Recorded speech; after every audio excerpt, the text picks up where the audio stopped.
ആരിഫ് മുഹമ്മദ് ഖാനെ വെല്ലുന്ന രീതിയിലാണ് രാജ്ഭവനിലും സർവകലാശാലകളിലും ഗവർണർ രാജേന്ദ്ര ആർലേക്കർ സംഘീവൽക്കരണം നടത്തുന്നതെന്ന് AISF ദേശീയ എക്സിക്യൂട്ടീവ് അംഗം RS രാഹുൽ രാജ. കണ്ണൂരിൽ ഉൾപ്പെടെ സർവകലാശാലകളുടെ പ്രവർത്തനം കുത്തഴിഞ്ഞ നിലയിലാണ്. സംഘീവൽക്കരണം തുടർന്നാൽ VCയെ പുറത്തിറങ്ങാൻ അനുവദിക്കില്ലെന്നും രാഹുൽ പറഞ്ഞു. കണ്ണൂർ സർവകലാശാല ആസ്ഥാനത്തേക്ക് AISF നടത്തിയ മാർച്ച് ഉദ്ഘാടനം ചെയ്യുകയായിരുന്നു അദ്ദേഹം. LDFിന്റെ വിദ്യാഭ്യാസ നയത്തിന് പുല്ലുവില കൽപ്പിക്കുന്ന രീതിയിലാണ് ചാൻസലറായ ഗവർണർ രാജേന്ദ്ര ആർലേക്കർ പ്രവർത്തിക്കുന്നതെന്ന് AISF ദേശീയ എക്സിക്യൂട്ടീവ് അംഗം RS രാഹുൽ രാജ് പറഞ്ഞു.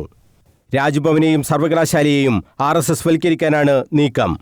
ആരിഫ് മുഹമ്മദ് ഖാൻ കേരളത്തിൽ എങ്ങനെയാണോ പ്രവർത്തിച്ചത് അതിനേക്കാൾ മോശമായാണ് ഇപ്പോഴത്തെ ഗവർണർ രാജേന്ദ്ര ആർലേക്കർ പ്രവർത്തിക്കുന്നതെന്നും രാഹുൽ രാജ് കുറ്റപ്പെടുത്തി. രാജ്ഭവനിൽ നിന്ന് ഗാന്ധിജിയെയും നെഹ്റുവിനെയും പുറത്താക്കി RSS സംഘ് ചാലകന്മാരുടെ ഫോട്ടോയാണ് പ്രതിഷ്ഠിക്കുന്നത്. കടുത്ത സംഘീവൽക്കരണമാണ് എല്ലായിടത്തും നടക്കുന്നതെന്നും രാഹുൽ രാജ് ആരോപിച്ചു. രാജ്ഭവനിൽ ഗാന്ധിയും നെഹ്റുവും പട്ടേലും ഉൾപ്പെടെയുള്ള ദേശീയ നേതാക്കൾ, ഗാന്ധി ഉൾപ്പെടെയുള്ള ദേശീയ നേതാക്കൾ പുറത്താവുകയും RSSന്റെ ആദ്യത്തെ 2 സർസംഘചാലകന്മാർ ഹെഡ്ഗവറും ഗുരുജിയും ഉൾപ്പെടെയുള്ള 2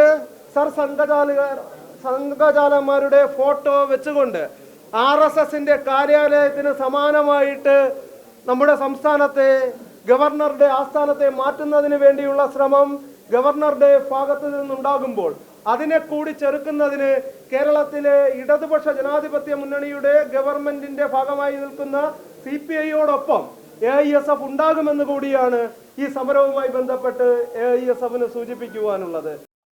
കണ്ണൂർ സർവകലാശാലയും വൈസ് ചാൻസലറുടെ നേതൃത്വത്തിൽ സംഘീവൽക്കരണം തന്നെയാണ് നടക്കുന്നതെന്നും രാഹുൽ രാജ് കുറ്റപ്പെടുത്തി. യൂണിവേഴ്സിറ്റി സബ് സെന്ററുകളെ വിദ്യാർത്ഥി സൗഹൃദമല്ലാതാക്കി കരാർ നിയമനങ്ങളാണ് ഇവിടെ നടക്കുന്നത്.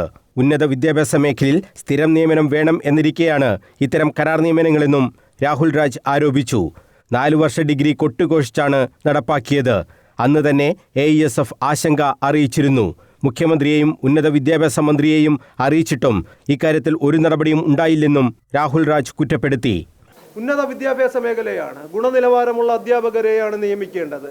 അത്തരത്തിൽ വിവിധ പരീക്ഷകൾ പാസ്സായി ഒരുപക്ഷെ നെറ്റും JRFും ഉൾപ്പെടെയെടുത്ത് റിസർച്ച് നടത്തുന്ന വിദ്യാർത്ഥികളെ ഉൾപ്പെടെ അവരുടെ പരീക്ഷാ സംവിധാനം ഉൾപ്പെടെ ഉപയോഗപ്പെടുത്തിക്കൊണ്ട് അവരെ സ്ഥിര നിയമനം നടത്തുന്നതിന് പകരമായി കരാർ അടിസ്ഥാനത്തിൽ അധ്യാപകരെ ഉൾപ്പെടുത്തിക്കൊണ്ട് കേവലം ഓരോ സീസണിലും ഓരോ സെമ്മിലും ഒരു തുടർച്ചയായ അധ്യാപന ശൈലി ഇല്ലാത്തതിൻ്റെ ഭാഗമായിട്ട് ആ മേഖലയിലെ ആ സബ് സെൻ്ററുകളിലെ വിദ്യാർത്ഥികൾ മുമ്പെങ്ങുമില്ലാത്ത വിധത്തിൽ വലിയ പ്രതിസന്ധികൾ അഭിമുഖീകരിക്കുന്ന കാലഘട്ടത്തിലാണ് AISF ഇത്തരത്തിലുള്ള സബ് സെൻ്ററുകളിൽ സ്ഥിരം അധ്യാപകരെ നിയമിക്കണമെന്നുള്ള ഒരു മുദ്രാവാക്യം ഈ മാർച്ചുമായി ബന്ധപ്പെട്ട് ഈ യൂണിവേഴ്സിറ്റിയിലെ അധികാരികളോട് മുന്നോട്ട് വയ്ക്കുന്നത്.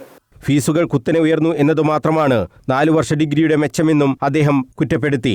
പരീക്ഷാ ചോദ്യപേപ്പർ അധ്യാപകൻ തന്നെ ചോർത്തുന്ന അപകടകരമായ അവസ്ഥയാണ് കണ്ണൂർ യൂണിവേഴ്സിറ്റിയിലെന്നും അദ്ദേഹം ആരോപിച്ചു. യൂണിവേഴ്സിറ്റി സബ് സെന്ററിലേക്ക് സ്ഥിരം അധ്യാപകരെ നിയമിക്കുക, പരീക്ഷാ ഫീസ് വർധനവ് പിൻവലിക്കുക, പരീക്ഷാ നടത്തിപ്പ് കാര്യക്ഷമമാക്കുക തുടങ്ങിയ ആവശ്യങ്ങൾ ഉന്നയിച്ച് AISF കണ്ണൂർ യൂണിവേഴ്സിറ്റിയിലേക്ക് നടത്തിയ മാർച്ച് ഉദ്ഘാടനം ചെയ്ത് സംസാരിക്കുകയായിരുന്നു രാഹുൽ രാജ്. സംസ്ഥാന ജോയിന്റ് സെക്രട്ടറി B ദർശിത് അധ്യക്ഷത വഹിച്ചു. PA Ismail, advocate P Ajayakumar, AK Soya, A Pranoy, K Prabhijith, Sivaparvathi, Anil Chandran തുടങ്ങിയവർ സംസാരിച്ചു. News bureau, Kannur.